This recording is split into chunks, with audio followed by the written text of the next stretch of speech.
नमस्कार, सत्यदर्शन न्यूज मध्ये आपले स्वागत आहे. मी पायल शहा. एक नजर टाकूया आजच्या ठळक घडामोडीवर.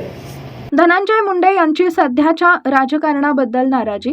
राज्यातील राजकारणात सध्या निवृत्तीच्या वक्तव्यांची चर्चा रंगली असतानाच अजित पवार गटाचे नेते आणि माजी मंत्री धनंजय मुंडे यांनीही राजकीय निवृत्तीबाबत सूचक विधान केलंय. सध्याच्या राजकीय वातावरणावर भाष्य करताना त्यांनी खरंच आता राजकारणात राहावं की न राहावं असा प्रश्न पडतो असं वक्तव्य केलंय. एका कार्यक्रमात बोलताना धनंजय मुंडे यांनी राज्यातील सध्याच्या राजकारणाबद्दल नाराजी व्यक्त केली आहे. आज आपण पाहतोय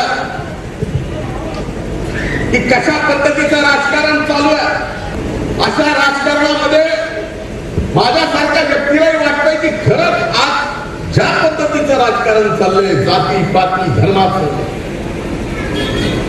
अशा जाती पाती धर्माच्या इतक्या गलिच्छ पातळीला पोहोचलेल्या राजकारणात आपण राहावं का नाही.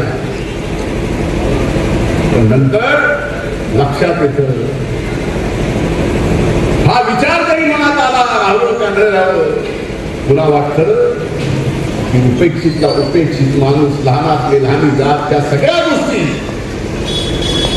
आपल्याला पुन्हा समजा एकत्र प्रस्थापित करायची